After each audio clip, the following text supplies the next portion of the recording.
sampai Isya ya.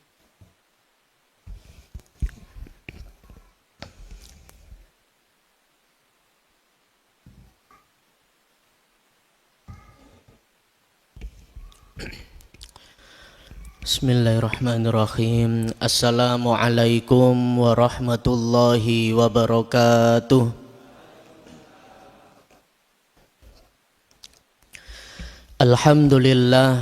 Alhamdulillahilladzi wa kafa.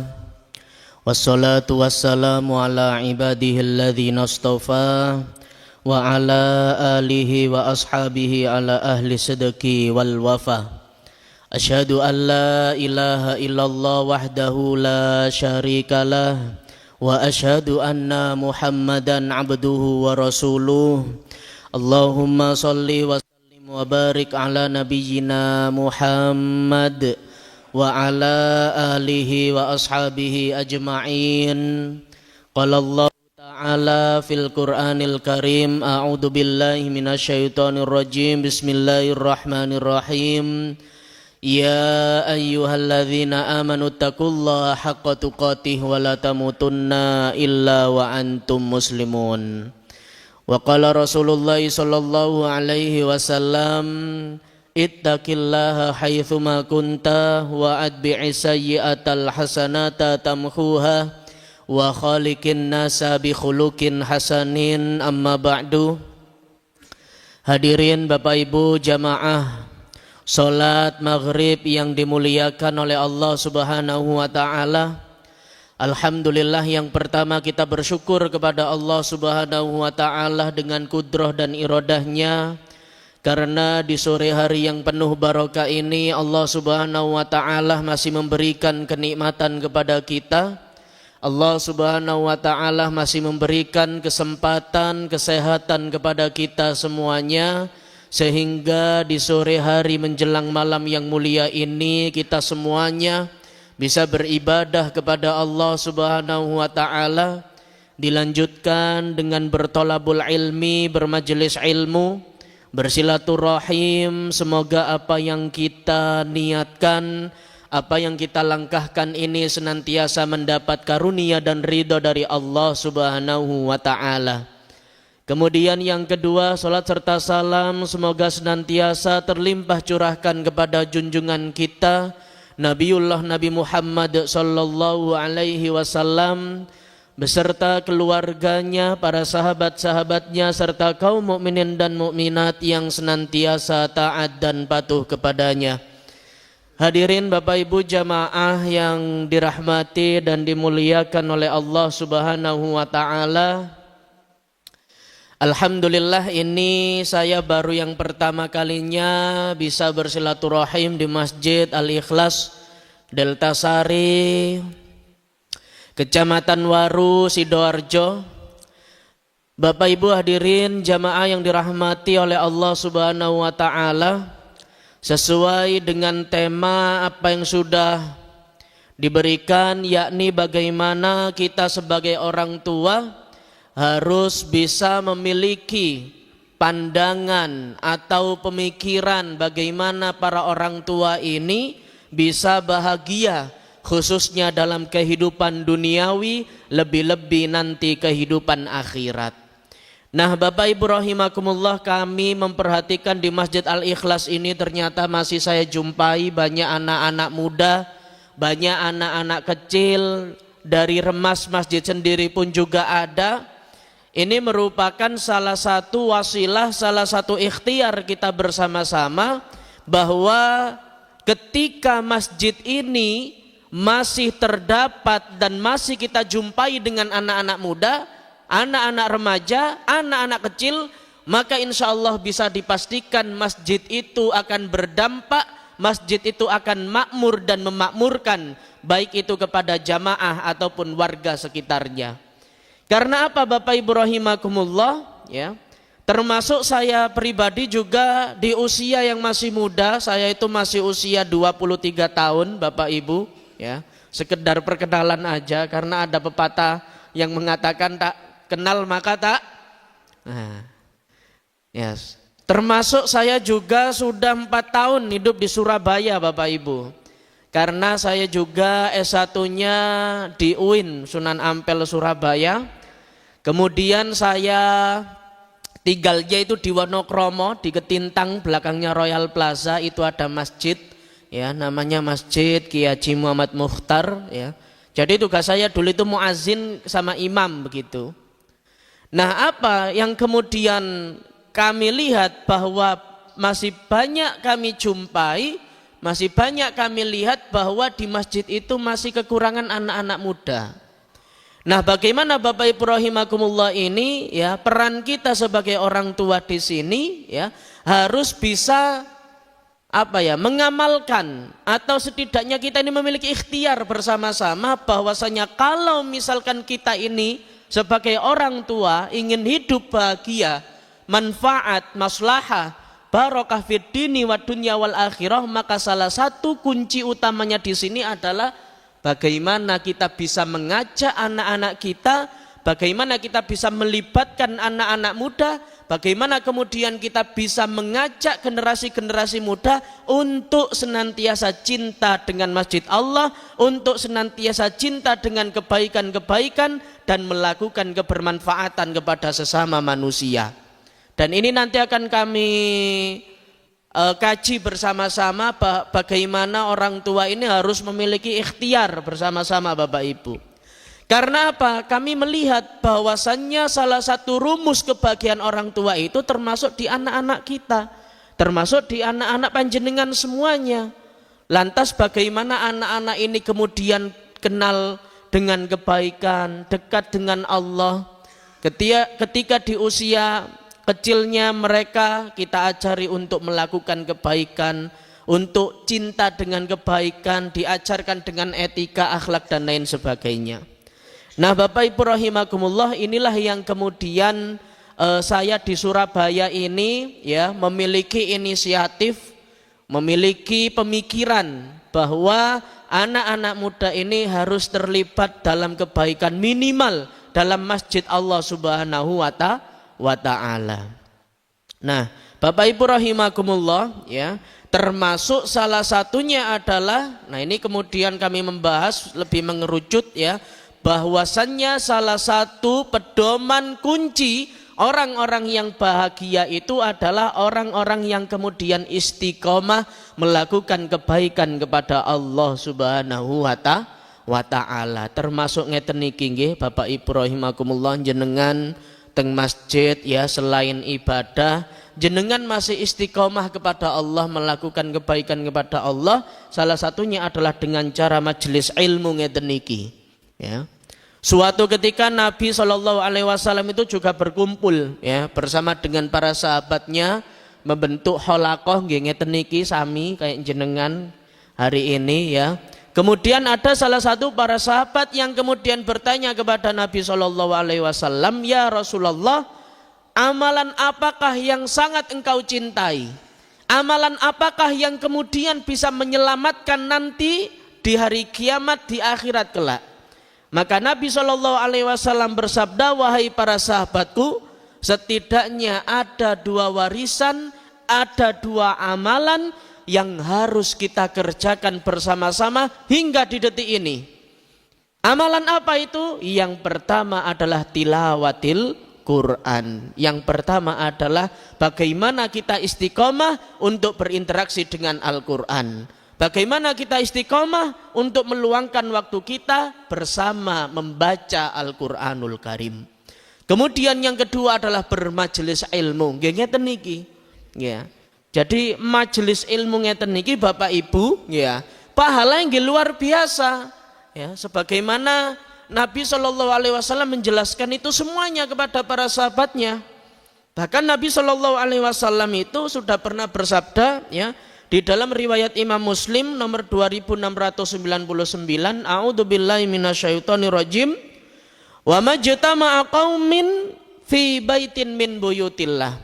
Kata Nabi SAW, barang siapa yang kemudian datang meramaikan rumah Allah, min buyutillah, kemudian mereka melakukan kebaikan di rumah Allah Subhanahu wa Ta'ala, yatluna kitab Allah, ataupun mereka melakukan membaca Al-Quran, di masjid Allah Subhanahu wa taala. Nggih ngeten niki lah contone.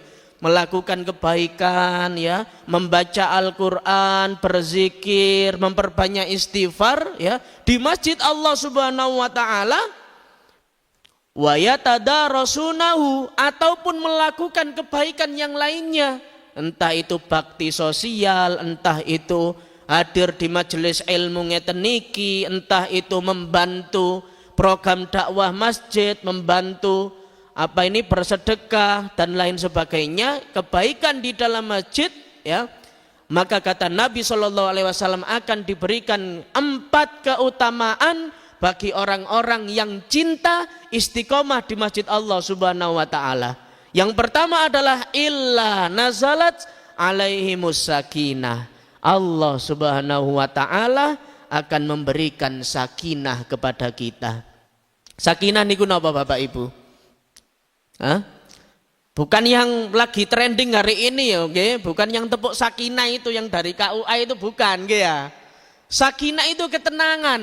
Nah, ketenangan. Jadi wong sing senengane teng masjid, majelis ilmu, maca Al-Qur'an, sedekah, infak, ataupun melakukan kebaikan yang lainnya di dalam masjid Allah, maka Allah akan memberikan ketenangan hatinya kepada kita semuanya.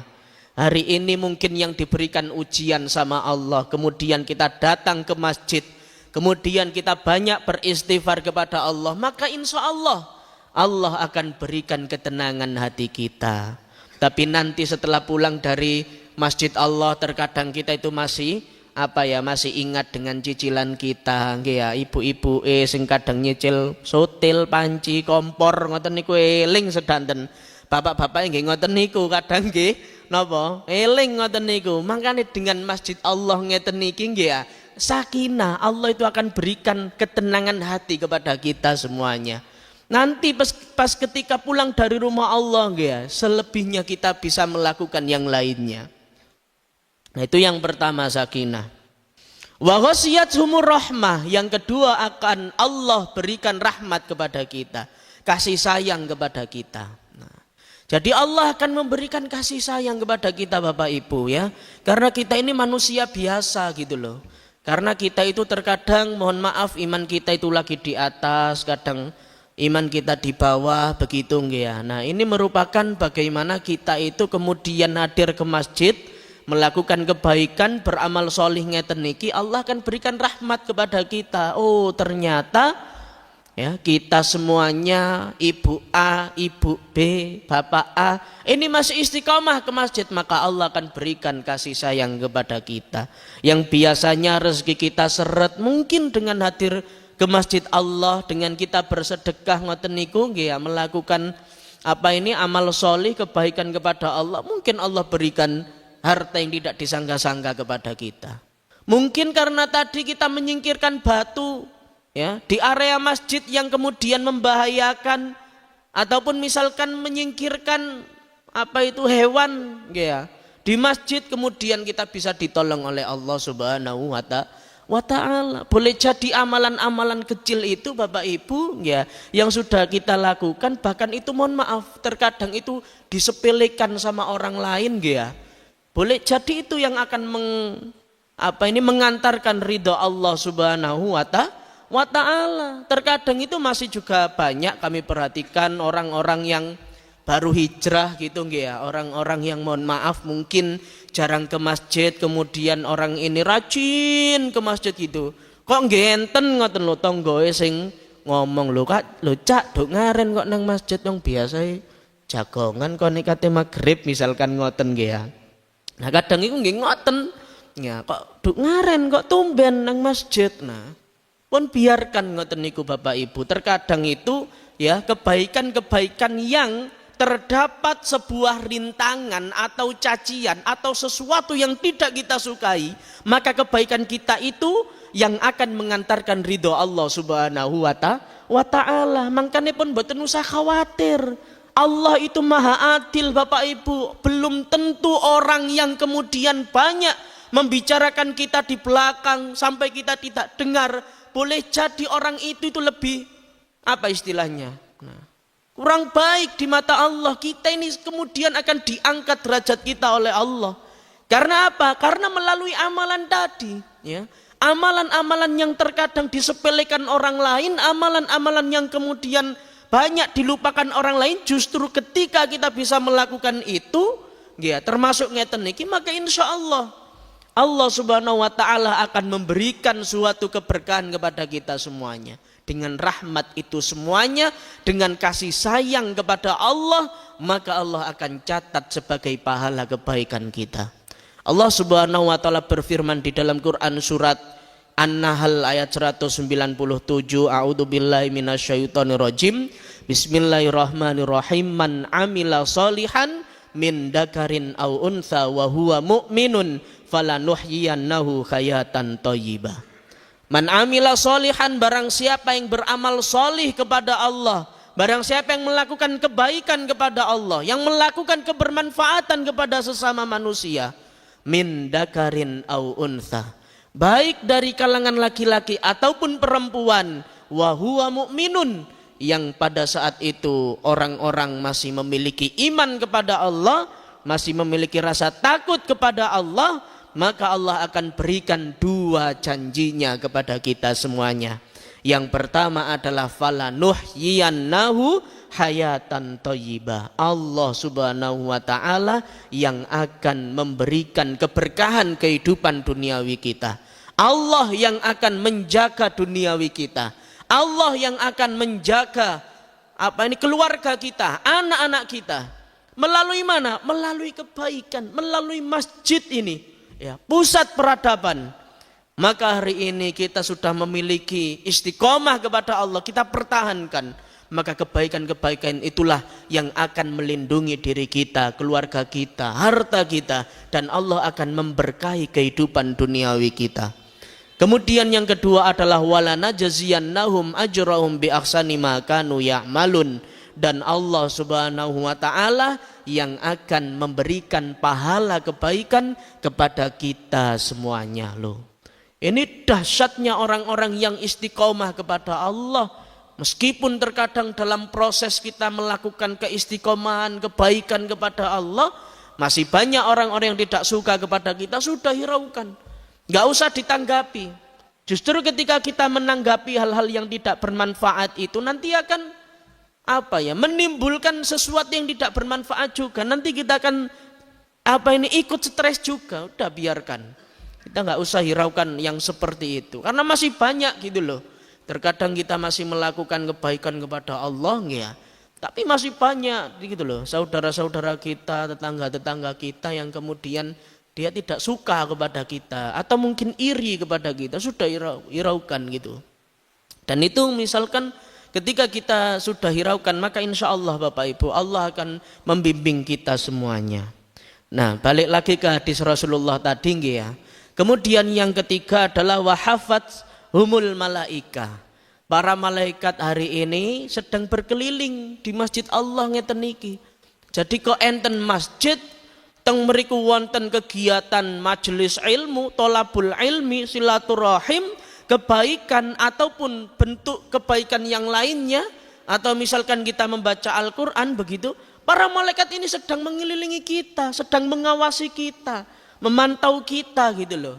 Selain CCTV untuk memantau, kemudian kamera di depan untuk memantau, ternyata kita itu dipantau sama malaikat Allah Subhanahu wa taala. Tidak hanya memantau para malaikat itu, kemudian yang keempat adalah wa dzakarahumullahu fi man indah, dan para malaikat tersebut akan mencatat dan melaporkan langsung kepada Allah Subhanahu wa taala. Ya Allah, ternyata di Masjid Al-Ikhlas Delta Sari malam ini sedang ada kajian. Napa malih ustadz sik enom, ya Allah. Catat pahala 2 kali lipat ngoten mungkin ya. Nah, ini Bapak Ibu rahimakumullah, ini hadis Nabi loh. Ya, jadi 4 keutamaan ketika jenengan saged istiqomah ngelampai kebaikan teng Masjid Allah, melakukan bentuk kebaikan kepada Allah, apapun itu bentuknya, selama mendapat ridho Allah, maka insya Allah Allah Subhanahu wa taala akan berikan 4 keutamaan kepada kita semuanya. Enggak tanggung-tanggung Bapak Ibu, ya. Mangkanipun saya itu bangga gitu Bapak Ibu. Saya itu seneng ya ketika di masjid ini masih banyak anak-anak muda, banyak anak-anak kecil. Saya tadi tiba itu sore hari ya, mungkin jam berapa tadi, jam 5 ya, jam 5 lebih sedikit mungkin. Kami perhatikan di lantai atas ternyata masih banyak anak-anak kecil yang kemudian belajar Al-Quran kepada ustadz-ustazahnya. Ini kan luar biasa gitu loh. Itu ikhtiar kita semuanya ya, ikhtiar masjid bagaimana kemudian membentuk karakter generasi-generasi robbani ini. Saya itu terkadang Bapak Ibu rahimakumullah nggih ngaji bakda subuh ngoten niku teng Gresik ngoten niku. Ya bakda subuh ngoten teng Mojokerto Kiambek ngoten. Kula tingali nggih jamaah niku lho nggih lari nom-noman nggih. Tapi lari nom-noman sing umurane 40 50 tahun ngoten niku. Lah terus lho Pak Bu, terus sing umur 17 20 tahun niku lho pundi ngoten lho. Tasik tilem ngoten jawabane. Ya Allah. Rata-rata ngoten niku pertanyaan kula kadangan niku. Nate nggih teng Pasuruan kajian bakda subuh nggih kuwata jamaahe. Tapi kuwata lari nom-noman sing umur 30 40 tahun ngoten. Lari nom-noman sing nyel nom-noman ngono pundi ngoten lho Pak nggih ya. Nah ini kan luar biasa di Masjid Al-Ikhlas ini masih adalah mungkin ya 1, 2, 10 gitu mana anak kecil yang kita libatkan. Nah ini kan ikhtiar gitu loh. Jangan sampai kemudian mohon maaf orang tua itu sergap ngaji ya, sergap teng masjid tapi mohon maaf anaknya itu tidak pernah diajak untuk melakukan kebaikan. Itu sayang sekali Bapak Ibu.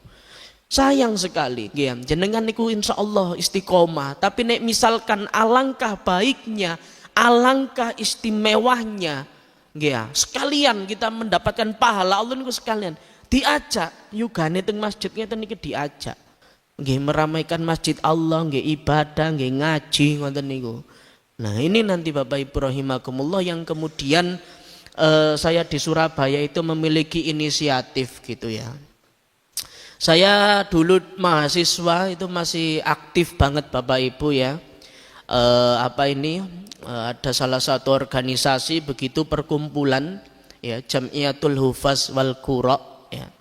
Kemudian anak-anak membaca Al-Qur'an, teman-teman membaca Al-Qur'an dari masjid ke masjid, dari masjid ke masjid begitu ya. Karena kebetulan di UINSA dulu saya beasiswa tahfidz Al-Qur'an sehingga ada ada gaungnya begitu, ada wadahnya bagaimana kemudian anak-anak yang diberikan beasiswa agar hafalannya tidak rontok begitu. Apalagi di Surabaya Bapak Ibu Masya Allah pergaulan ini Masya Allah wis pokok mboten karu-karuan nek teng Surabaya. Sidoarjo ngoten nggih mboten nggih.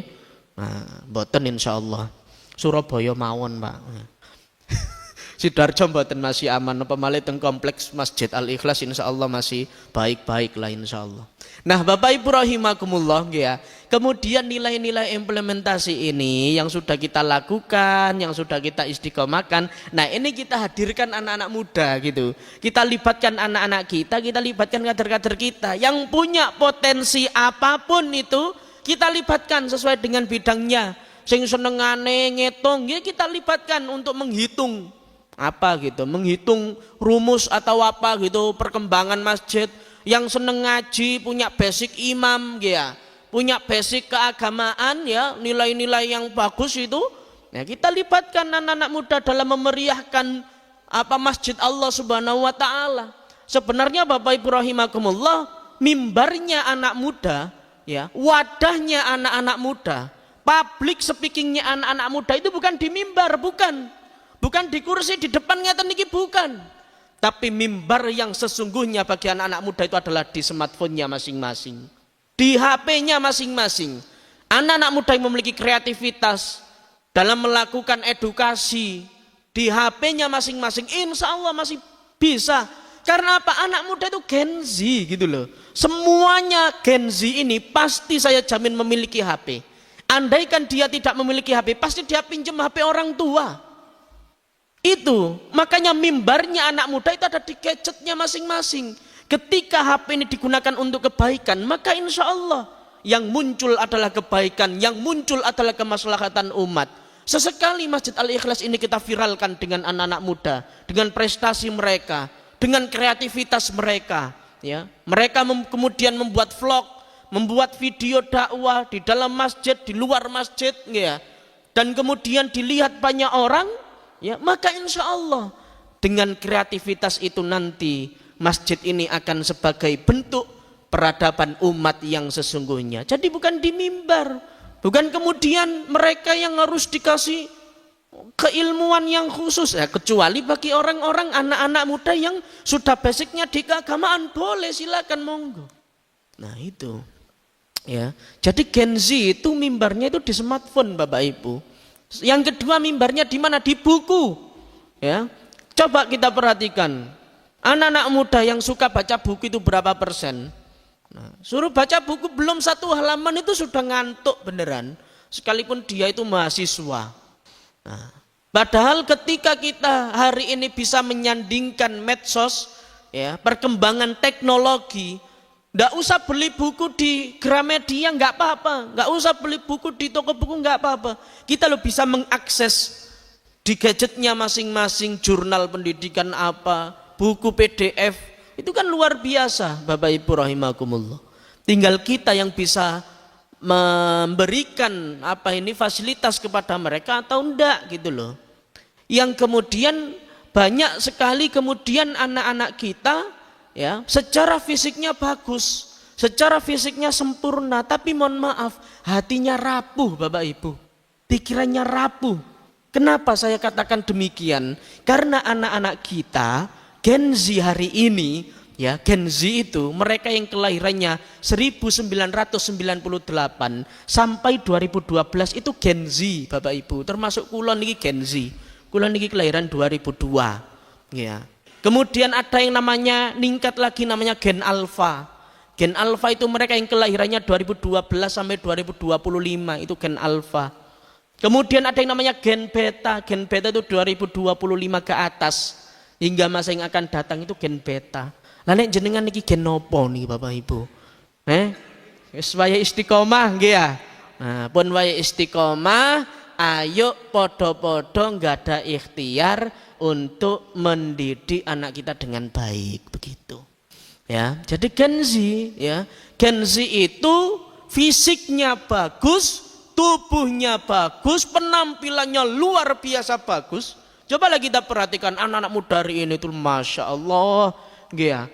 Mboten enten sing ireng ngoten, mboten wonten. Glowing gak sing lanang gak sing wedok. Saestu itu lho. Lah iya arek saya kok dukur glowing ya. Sing wedok-wedok, sing perempuan akhwat itu cantik, sing laki-laki nggih ngoten fisiknya bagus, tapi masih banyak kami jumpai pemikiran anak-anak kita hari ini rapuh, hatinya rapuh, mereka sering frustasi, mereka sering galau. Dan yang dia pikirkan itu adalah pemikiran-pemikiran yang tidak jelas, pemikiran-pemikiran percintaan, pemikiran-pemikiran pergaulan.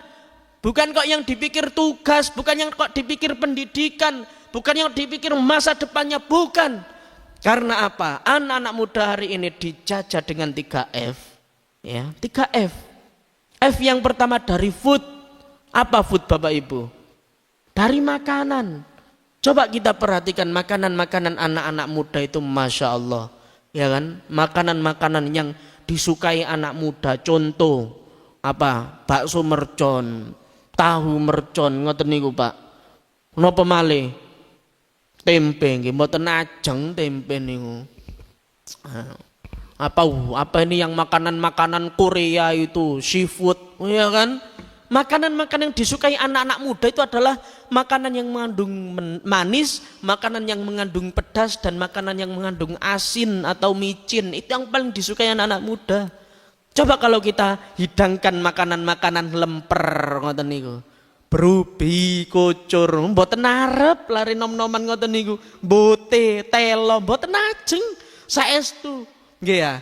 Begitupun dengan sebaliknya, ketika bapak-bapak, ibu-ibu yang tua-tua, yang sepuh-sepuh itu dihidangkan dengan makanan-makanan Gen Z hari ini, iki lho makanan opo, kok gosong ana caosinge, opo ana wijen-wijene, nggih kan? Nah, itu Bapak Ibu. Ya, tapi makanan-makanan yang kita sebutkan tadi itu makanan yang halal apa makanan yang haram? Makanan yang halal, ya kan? Tapi misalkan makanan itu, makanan 3 rasa itu ketika dikonsumsi setiap hari terus menerus, maka itu akan berdampak kepada kesehatan mereka. Makanya banyak kemudian anak-anak muda itu yang perutnya sakit, yang sudah kena emah, yang sudah kena diare, yang sudah kena radang tenggorokan. Bahkan beberapa bulan yang lalu itu ada yang pendarahan. Karena apa? Mereka suka mengkonsumsi manis gitu loh. Mereka tuh suka kemudian nongkrong, kemudian membeli minuman-minuman yang manis. Coba kita perhatikan di warkop, di kafe gitu ya. Makanan-makanan, minuman-minuman itu tuh minuman yang manis gitu loh. Minuman yang manis, mereka tuh suka dengan manis. Makanya hati-hati, saya aja sekarang mengurangi gula gitu. Masa arek nom-noman terus beli kafe yang manis-manis ya kan. Kemudian nanti beli di apa ini, dan dia itu mengkonsumsi suka makanan-makanan yang serba instan, yang cepat gitu ya kan. Padahal jaraknya dekat cuma 1 kilo ngoten niku, di GrabFood ngoten niku, di Shopee Food kali rali nom-noman itu. Kalau teng Surabaya dulu banyak Bapak Ibu nggih ya. Harga kopi itu saya kaget kalau di Surabaya kok iso kopi sak gelas itu 80.000 lho, kok iso kopi apa? Tapi nggih eco Oh jenenge lari nom-noman nggih ya. Nah ini Bapak Ibu rahimakumullah yang kemudian merapuhkan pemikiran mereka, merapuhkan hati mereka itu karena apa? Karena makanan. Namun makanan halal tadi. Coba kita perhatikan lagi, kita semakin mendalam lagi. Banyak sekali anak-anak muda hari ini ya yang mengkonsumsi makanan-makanan yang diharamkan oleh Allah. Contoh narkoba, ya kan? Ekstasi, pil koplo, apalagi ganja. Kemudian banyak mereka mengkonsumsi minuman-minuman yang bersoda. Belum lagi mereka yang ahli hisab. Gini apa mboten? Si alit loh Bapak Ibu mengkonsumsi makanan-makanan ngoten niku kan bahaya bagi kesehatannya. Bahaya. Kalau misalkan kita biarkan dan kita tidak mengawasi mereka, bahaya. Pemikiran mereka lupa, rapuh. Mereka sering lupa, naruh kontak lupa, naruh HP lupa. Ya, sholat waktunya sudah lupa gitu loh. Eman Bapak Ibu masih muda gitu loh. Nah, daya ingatnya melemah karena apa? Yang dikonsumsi makanan yang seperti itu. F yang kedua adalah fashion. Apa fashion Bapak Ibu? Dari penampilan, dari pakaian. Coba kita perhatikan pakaian-pakaian anak-anak muda hari ini tuh Masya Allah. Ya, pakaian-pakaian yang dikenakan itu pakaian yang keren-keren. Gini apa mboten? Nah, bahkan mohon maaf, ya kan? Banyak sekali anak-anak muda hari ini yang kemudian mengenakan pakaian-pakaian yang membuka auratnya. Ketika dia keluar rumah dia menggunakan kaos, dia menggunakan apa ini celana pendek, ya. Yang laki-lakinya dia tidak mengenakan hijab, kemudian dandannya muenor, sing pipine juga merah, kuning, hijau, tambah kayak lampion sesuai arek saiki. Nah ini loh Bapak Ibu rahimakumullah. Karena apa? Mereka itu make upnya itu luar biasa. Yang laki-laki saja itu sekarang juga harus pakai make up, harus pakai skincare, ya. Cek glowing ngoten niku. Kemudian rambutnya dikasih minyak nggih ya. Parfumane nek ngejrosno ya wae menemen gak karu-karuan. Belum lagi yang dikasih anting, tende, kalung. Masya Allah, ini anak-anak muda loh padahal. Bapak Ibu rahimakumullah, kalau misalkan kita menjumpai anak-anak kita yang seperti itu sudah saatnya orang tua itu mengingatkan. Dan insya Allah kalau anak-anak kita ini insya Allah menutup aurat tuh masih kecil peci ya kan, luar biasa. Inilah yang seharusnya mereka itu dikenakan nyaman dengan pakaian-pakaian yang seperti itu. Nah Bapak Ibu rahimakumullah, termasuk anak-anak kita itu memiliki sikap yang aneh. Ya, sikap aneh. Yang pertama itu FOMO, itu bahasa anak-anak muda, FOMO. FOMO itu suka meniru Bapak Ibu.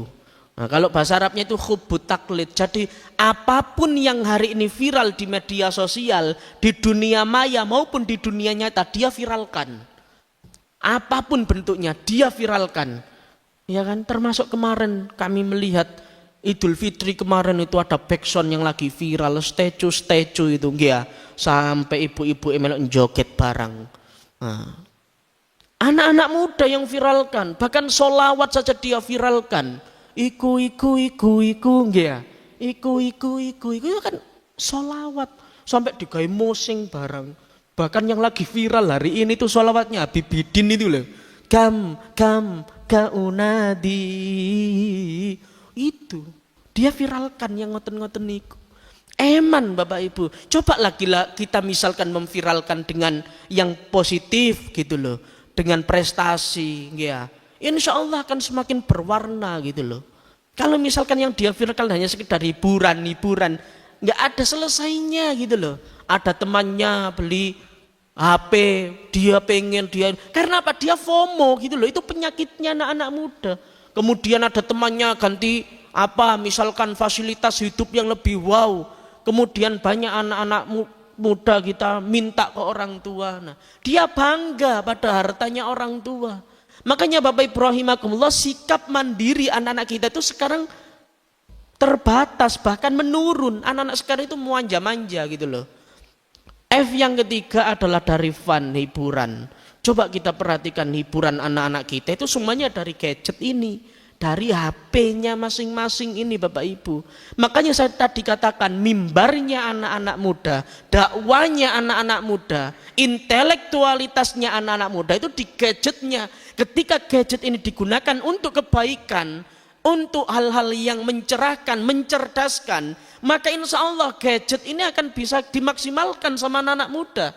Tapi mohon maaf, masih banyak kami jumpai anak-anak kita yang kemudian dia menggunakan gadgetnya untuk kejelekan, untuk kemudorotan, hanya untuk game. Tidak hanya game, mungkin mereka sudah mendownload yang namanya apa? Judol, ngoten niku nggih, pinjol, ngoten-ngoten niku.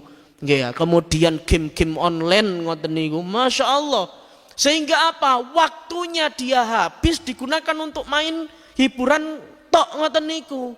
Makanya pun sekarang banyak anak-anak kita itu coba kita perhatikan subuhnya kesiangan. Karena apa? Malamnya dia gunakan untuk main HP, ya kan, nongkrong teng kafe main HP ini miring pisan ya. Mulane bengi-bengi jam 1 jam 2 ngoten niku. Saya itu pernah Bapak Ibu rahimakumullah ya, teng Gresik itu ngisi kajian subuh, berangkat itu jam 2. Masya Allah, dari Krian sampai mau Gresik itu full anak-anak muda. Apalagi ngisinya Sabtu malam Ahad paginya. Jadi saya berangkat Ahad paginya Bapak Ibu, sing drak-drakan, sing ya Allah tutuk GKB ku tambah yo gak karu-karuan. Iya Bapak Ibu, saestu. Jadi kalau misalkan ya anak-anak kita hari ini terkontaminasi dengan pergaulan-pergaulan yang seperti itu, eman gitu loh. Masa depannya mereka itu eman gitu loh. Karena apa? Subbanul yaum rijalul ghad. Pemuda hari ini adalah pemimpin masa yang akan datang. Kalau kita menginginkan pemimpin-pemimpin yang baik, ya kita harus siapkan generasi-generasi yang baik gitu loh. Minimal dari mana? Ikhtiar kita ya dari masjid.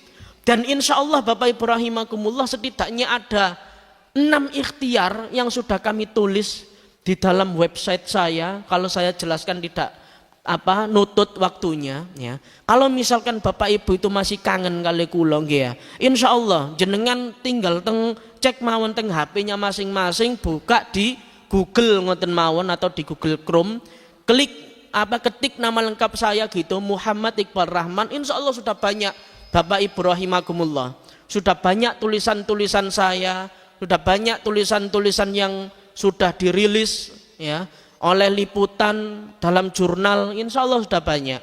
Bahkan termasuk kemarin skripsi saya itu membahas tentang anak-anak disleksia ya. Kenapa Allah menguji para orang tua untuk memberikan fisiknya sempurna tapi pemikirannya lemah? Itu biasanya dari lahir, dan ada beberapa faktor yang kemudian kami pelajari itu semuanya, anak disleksia.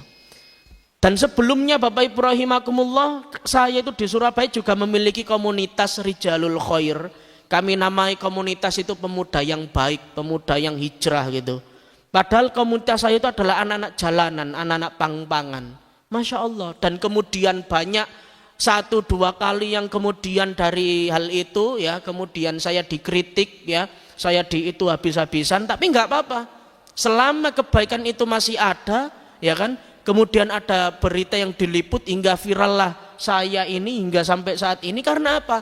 Peran saya adalah sebagai mubalik muda, dai muda, maka saya setiap kajian, saya setiap tausiah pasti menyampaikan edukasi anak muda, menyampaikan pemahaman kepada orang tua. Ini loh, anak-anak jenengan nakal itu karena ini gitu loh.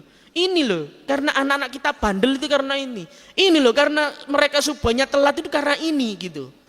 Jadi kami sudah menulis semuanya di dalam salah satu liputan, bahwa bahkan sudah diliput oleh Majelis Tablik, BWMU, BWM Jateng dan lain sebagainya. Karena apa? Karena bentuk kesadaran saya, Bapak Ibu rahimakumullah. Dan saya tidak pernah membahas tentang fikih, muamalah, syariah. Insya Allah sudah banyak para kiai yang membahas itu semuanya.